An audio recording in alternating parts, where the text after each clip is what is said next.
Hello and welcome to the first of 2025's uh, live stream of Circle Leadership Global's It's Time to Lead Different. And today you've got myself, Collin Dayley. I'm the CEO of Circle Leader and the US lead for Circle Leadership Global. And my colleague, partner, and friend, Dave Clare, who's the CEO and founder of Circle Leadership Global based out of Australia.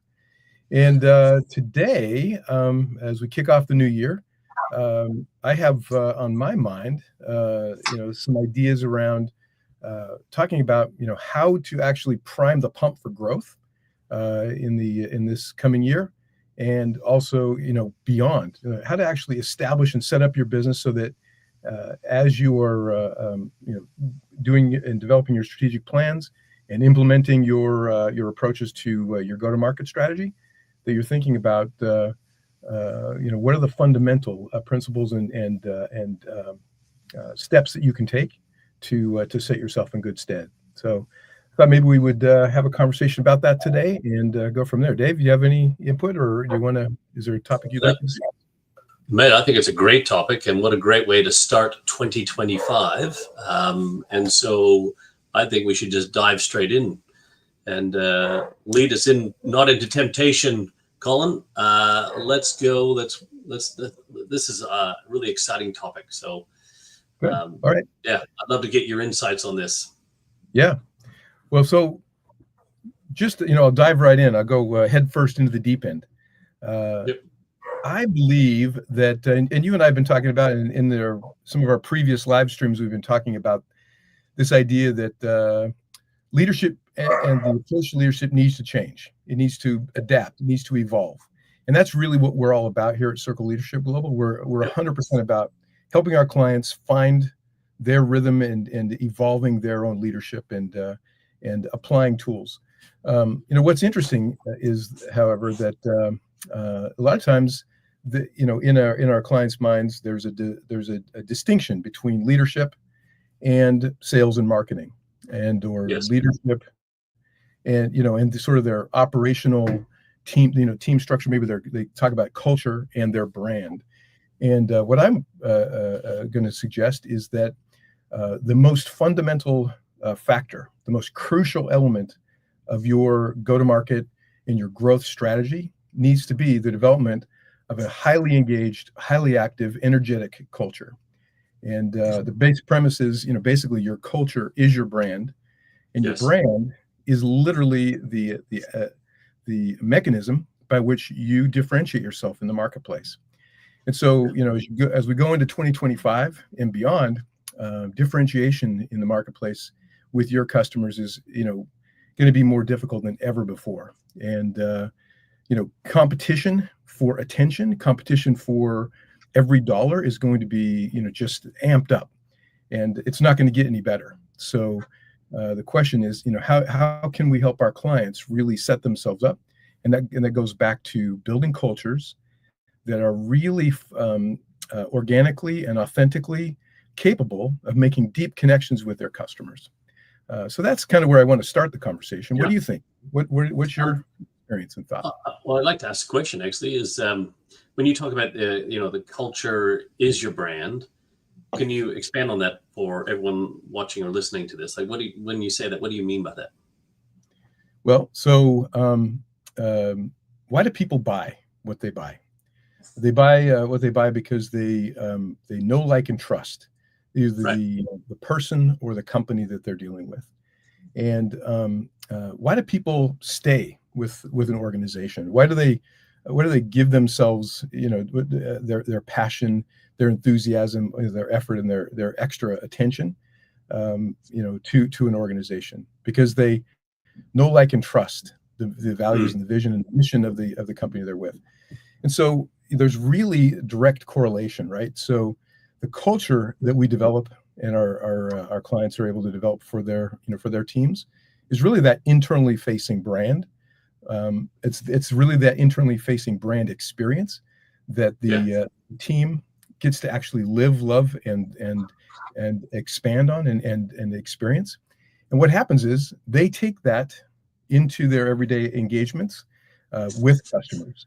They take that into how they develop new products. They take that into how they're creating packaging, how they're creating the delivery experience, how they're creating the customer experience and delivering that. And in every single one of those touch points is where your brand experience comes through. So it literally is a direct connection.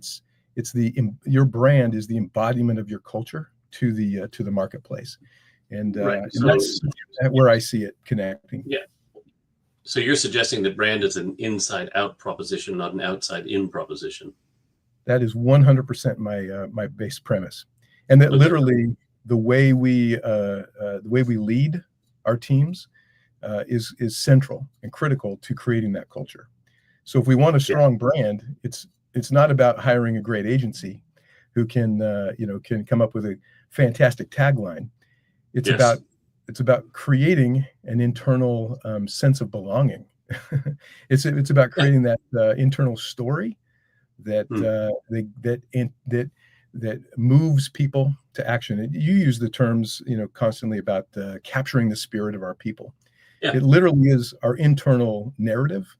What the mission and passion is of our journey, and that is what our team members buy into. And then that's what they live out, and that becomes actually the center of our brand. If we have that, then it only makes better sense to hire a great agency who can actually help us tell that story to the marketplace.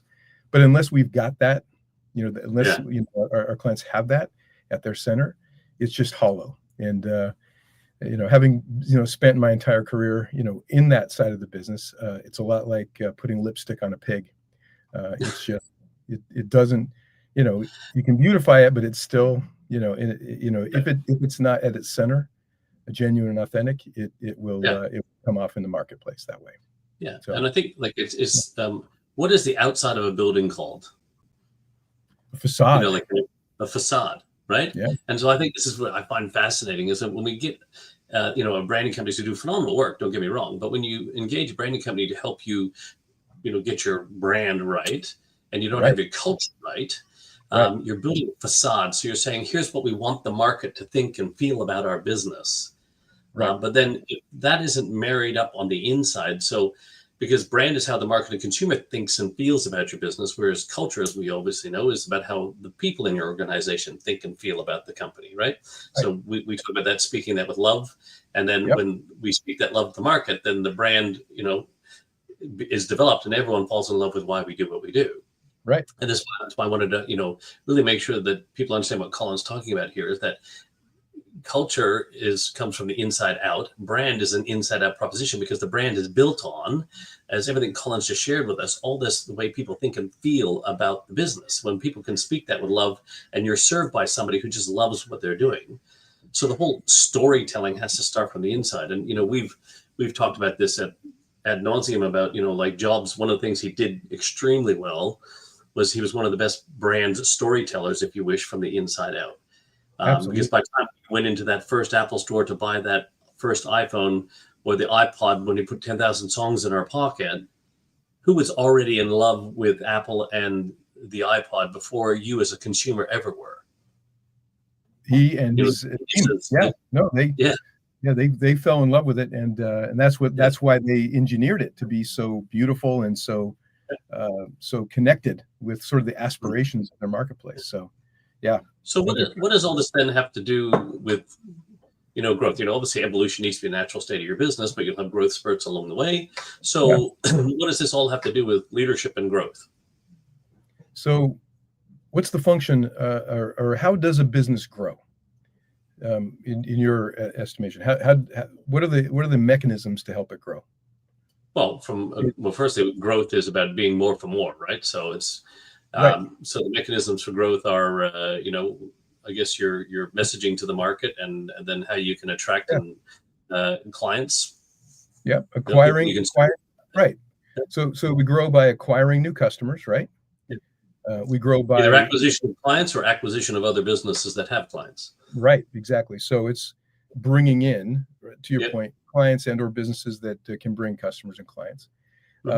We grow by increasing the amount or the value of each transaction, right? and we grow by selling more often and over a longer period of time to our customer, right? So Yeah. those are the kind of the three functional ways that we grow, right? Yes. So in each of those, right, there's a customer journey that comes into play, and it goes from unawareness, like I have no idea that you exist as a brand, and I don't even have an idea that I need what you sell. Going back to the Steve Jobs and the 10,000 songs in my pocket, I didn't know I needed that. I didn't know I even wanted that because I didn't even know that was even possible. But Right. the minute I knew it was possible, then I wanted it Yeah. because it was revolutionary. But again, I'm going to just illustrate here that there's a journey in each of those, and it's not linear, it's cyclic, Oh, right? yep. Just like a good relationship, with a friend or a spouse, it ebbs and flows, right? The trust and likability of your brand, it ebbs and flows, and Yep. so what's really critically important is that, like on the leadership side, every single interaction, or as many the preponderance of interactions we have with our customers, we want to actually embody and display and demonstrate the elements and the qualities of our brand, right? And Yep. so at each stage of that journey that the customer goes through, and as they ebb and flow, that our brand is there to keep reinforcing the aspects of trust, and likability, right, and empathy. So it's really, I think it's fundamental there. And so if you think about how do we grow, we need to acquire new customers, or companies that can bring us new customers, sell more in each transaction, and sell to those customers over a longer period of time. That requires your people are connected with what's important to that customer, and that has to come from the elements of the core elements of your brand, or Right. from your culture. Sorry. So, does that make sense, Dave? You Yeah. No, tracking? absolutely. Yeah. Yeah. And so wrap that up in leadership. Okay. All right. So let's bring this back. Right. So Yeah. I actually am thinking. I don't think the concept of leadership and growth are new, but I Yeah. think the way you and I are thinking about it, and the way that I want to help my clients think about it, is bringing those two concepts together. So it's this concept of growth, leadership, and the idea here is that in order for us to build those cultures, what we need to do is, just like we do with our customers, we need to understand what's important to. First, we need to understand what's important to us as Yep. the business leaders and the founders, and we need to actually articulate that with conviction. So that goes into the elements of what we call the business evolutionary roadmap, right? Where we create and help our clients build their purpose, their vision, their values, and then we help them align their mission and their strategy within that, so that encompasses the elements of that culture. And the critical components here is that each individual leader, starting with the CEO or the president or the founder, needs to be bought into that same cultural framework. And then in every single interaction, just like I talked about with the customer, every single interaction internally shifts from a bossing, sort of interaction, to a coaching interaction, where we're reinforcing and demonstrating, that internal cultural framework, why we're here, what transformation we want to see in the world, and how we think around here, as evidenced through the way we live our values. And so that's where the leadership comes in. So leaders now become the carrier pigeons, so to speak, or the messengers of the cultural brand, the reinforcers, who actually help build sort of that the likability, the empathy, and the trust that's required internally for that culture to take root. And once it takes root, now then actually everyone in the organization begins to reinforce it. But the first step, and this is why leadership is so fundamentally critical, is that the leadership needs to go first. They need to actually do this and Yes. really embody it themselves, or else it will not work. You cannot fabricate, fictionally fabricate a culture. You can't say, do this and not do it yourself. So anyway, that's my point of view. What do you think? Yeah, well, firstly, I agree 100% on the whole. The leader, you have to go first. We always talk about that. You have to go first so your team can go further. You need to create that space and capacity, but you also have to be role modeling, the leading, living, and loving of these things. Right. There's a whole bunch of key points that you've made that I want to kind of string together. Sure. And go back to why do people buy? And as our friend Simon Sinek has popularized for everyone in our industry, that people buy why you do what you do. But from an organizational perspective, right? And, this is what we talk about at Circle Leadership with our clients is, yes, people may buy why you do what you do, but your values are why they buy it from you. Right. Right. So it's how you uniquely think about that purpose, that why of your business. Right. So as you're starting to allude to from a leadership point of view and leaders going first, the leaders have to lead, live, and love those things. And then we talked about also the culture and brand relationship. Well, Seth Godin said that the future of marketing is actually leadership. And obviously that's what he was referring to then, is that leaders are all about purpose, values, vision, mission. And we speak that out and we lead with that. And we, that moving from bossing to coaching concepts that where we're actually coaching our teams to think more and align in the unique thinking of our business. Right. Yeah. Which will then drive the right behaviors in our business. Right. And then if you want to win in the competitive arena, even in an infinite game of business, that when you're out there, as you're talking about from a growth point of view, which is the company that wins? Well, the company that wins is the one that outbehaves the other one. Right. What drives behavior? How we think. So this from a leadership point of view, if you want to grow your business, well, yes, you need to firstly make sure that you're constantly evolving as a natural state. Then in your growth spurts of whatever this year is, your growth for 2025, for example, as you continue to evolve, is looking at going, well, right, how do I help our teams to, empower them to make smarter decisions, which leadership should be all about, and then coaching them to be the best that they can be, as we talk about leadership. So all this stuff you just shared with us, you just string it all together and you go, and here's the simple path to helping you to grow your business in 2025. Right. Yeah. Well, my supposition and my experience is that when you get this right, and to your point, you get the that internal and external sort of component, the culture and the brand aligned, and you move away. You move into a concept of empathetic relationship with your marketplace or with your customer versus transactional relationship with your customers. Then growth, sustainable, healthy, profitable growth, not the kind of growth that will kill you a year from now, or 2 years from now, is natural. Like it unfolds versus having to be forced. So it's not about having to aggressively go to market and drive a wedge in your customer's mind between your competitors' value prop, etc. What happens is you shift it from being proactive and aggressive to being magnetic and responsive. That doesn't mean you don't take you're not proactive in your culture, in your branding, or in your outbound marketing, but that you're not force fitting it. You're actually naturally slip fitting into what's actually happening in the marketplace. And like Wayne Gretzky, you being a half Canadian, used to famously say, right, I don't skate where the puck, I skate to where the puck is, or I skate to where the puck is going to be. Sorry, not where it is, but where you're full American, not half Canadian. Totally. I screwed that, but everybody's heard that, and you know what the point is, right? It's to it's to be out ahead of it. It's to be in flow. Rather than trying to catch up, and I think so many. This is about that concept of anticipating and acting in advance. When we talk about having insight, you have to anticipate. So you got to anticipate where the puck is going to go and put yourself in a position to win. But the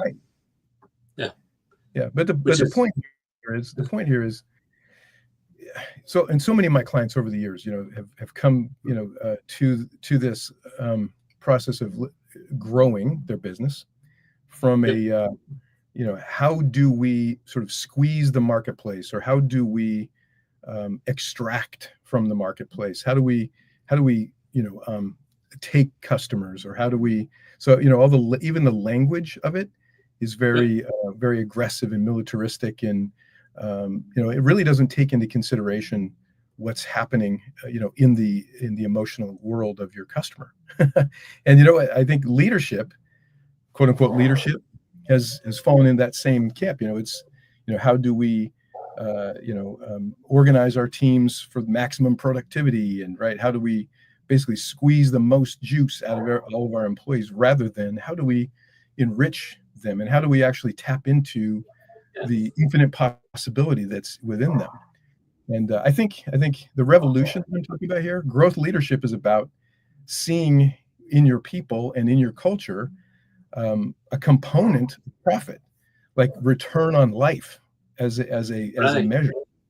And to start with, right, like creating a business where people thrive, where you as a business can thrive, will naturally, when you take that into the marketplace, it will naturally stand out, because it will be the experience of the customer will be completely different than all of your competitors who are trying to slash and gnaw at winning your, quote unquote, winning your business. So anyway, those are some high level thoughts that I have, but I'm super passionate about it. I don't know if you can tell, but I love it. Well, I would hope so, which is great. Yeah.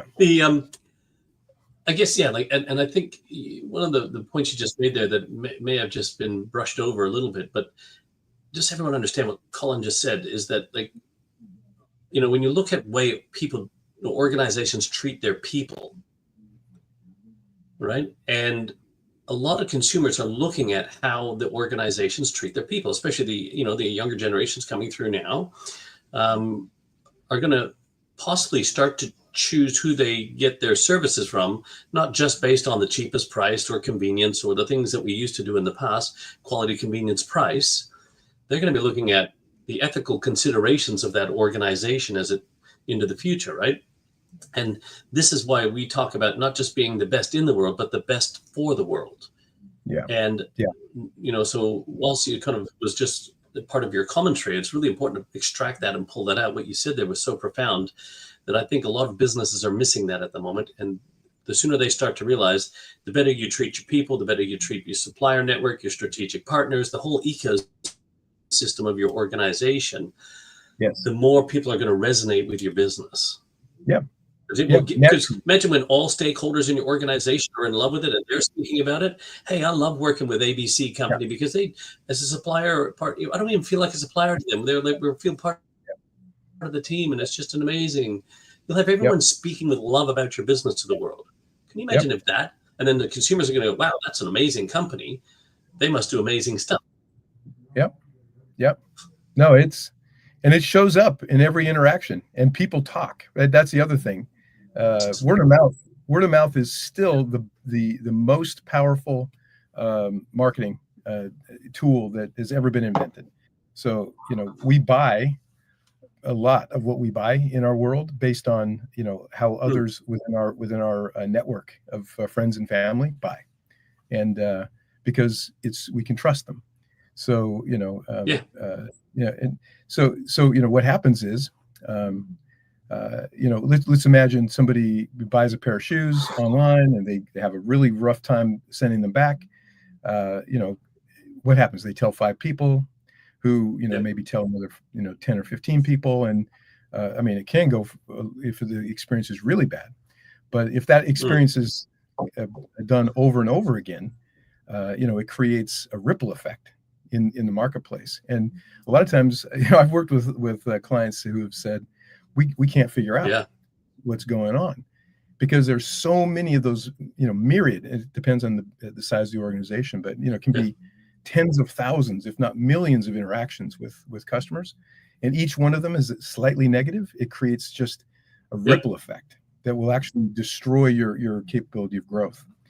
And then let's just take into consideration for another minute why that customer service rep is so sour on that day.